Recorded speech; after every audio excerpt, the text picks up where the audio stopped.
તો અમદાવાદ શહેરના 615માં સ્થાપના દિવસ નિમિત્તે શહેરભરમાં વિવિધ સાંસ્કૃતિક અને સાહિત્યિક કાર્યક્રમોનું આયોજન કરવામાં આવ્યું હતું. કાલુપુર સ્થિત કવિ દલપતરામ ચોક ખાતે ભવ્ય કવિ સંમેલન યોજાયું હતું. આ કાવ્ય મહોત્સવમાં અમે અમદાવાદી વિષય પર કવિઓએ પોતાની રચનાઓ રજૂ કરી હતી. કાર્યક્રમમાં મોટી સંખ્યામાં કલા રસિકો અને નાગરિકો ઉપસ્થિત રહ્યા હતા. આ વખતે નવામાં એવું છે કે દર વખતે આપણે માત્ર ને માત્ર કવિ સંમેલન જ કરતા હતા, પરંતુ આ વખતે આપણે ગુજરાતી સુગમ સંગીત જે અમદાવાદની ઓળખ જે છે એવા અમદાવાદના ગીતો આજે આપણે રજૂ કરવાના છે, જે ક્યાંક ને ક્યાંક મૃતપાય થઈ રહ્યા છે, ક્યાંક લુપ્ત થતા રહ્યા છે.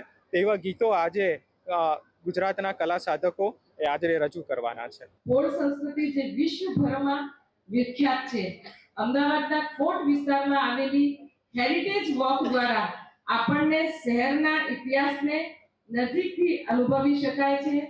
અમદાવાદ એ આજે માત્ર વેપાર, આરોગ્ય, રમતગમત અને શિક્ષણ ક્ષેત્રનું કેન્દ્ર નથી. એ લાગણીઓ, આશાઓ, અપેક્ષાઓ અને જિંદાદિલ અમદાવાદીઓનું આ શહેર છે.